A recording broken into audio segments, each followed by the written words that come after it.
ಹೆಸರು? ಅಂಕಿತಾ ಅಂತ. ಎಲ್ಲಿಂದ ಬಂದಿದ್ದೀರಿ? ಹೊನ್ನಾವರ. ಹೊನ್ನಾವರದಿಂದ ಬಂದಿದ್ದೀರಾ? Okay, super. ಸೊ ಕರೆಂಟ್ಲಿ ಏನು ಮಾಡ್ತಾ ಇದ್ದೀರಾ? ನಾನು ವರ್ಕ್ ಫ್ರಮ್ ಹೋಮ್ ಮಾಡ್ತಾ ಇದ್ದೀನಿ. ಸೊ ಸಿಂಗಿಂಗ್ ಅದ್ರ ಜೊತೆ ಸೊ ಈ ವರ್ಕ್ ಆ್ಯಂಡ್ ಮ್ಯೂಸಿಕ್ ಎರಡನ್ನೂ ಹೇಗೆ ಬ್ಯಾಲೆನ್ಸ್ ಮಾಡ್ತಾ ಇದ್ದೀರಾ? ನನಗೆ ಆ್ಯಕ್ಚುಲಿ ಮ್ಯೂಸಿಕ್ ಅಂದರೆ ತುಂಬ ಇಷ್ಟ, ಲೈಕ್ ವರ್ಕಿಂದನೂ ಜಾಸ್ತಿ. ಸೊ ಟೈಮ್ ಸಿಕ್ಕಿದಾಗೆಲ್ಲ ಹಾಡ್ತಾನೆ. ಸೊ ವರ್ಕ್ ಮಾಡ್ಬೇಕಾದ್ರೂ ಹಾಗೇನೆ ಲ್ಯಾಪ್ಟಾಪಲ್ಲಿ ಹಾಡ್ತಾ ಹಾಡ್ತಾ ಹಾಡ್ತಾ ವರ್ಕ್ ಮಾಡೋದೇನಾದರೂ ಇತ್ತಾ? ಫೋನೆಲ್ಲ ಹಾಕಿ ಹಾಡು. ಓಕೆ.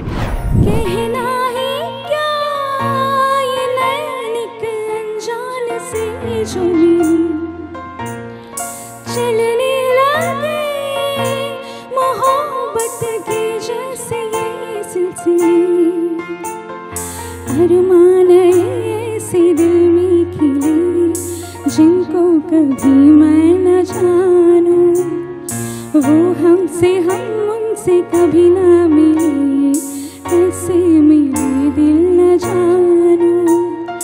अब क्या करे क्या नाम ले, कैसे उन्हें मैं पुकारूं. कहना ही क्या ये नैनिक अनजाने से जो मिले. So confident on higher notes, right? Yes, really. ತಾರಸ್ಥಾಯಿಂದ ಮಂದ್ರಸ್ಥಾಯಿಗೆ ಇಳಿಯುವಾಗ ಅಷ್ಟು ಹಿಡಿತ ಬೇಕಾಗ್ತದೆ ಕಂಠದಲ್ಲಿ, ಅಷ್ಟು ಸುಲಭ ಅಲ್ಲ ಅದು, ಸಾಧನೆಯಿಂದ ಮಾತ್ರ ಬರೋದು. ಹಾಗಾಗಿ ನನ್ನ ಕಡೆಯಿಂದ ನಾನು ಸೆಲೆಕ್ಟ್ ಮಾಡಿದ್ದೇನೆ. ನೋಡ ಮುಂದೆ. All the best. You are selected. ಭಾವ ಸ್ವರಗಳ ವೇದಿಕೆ,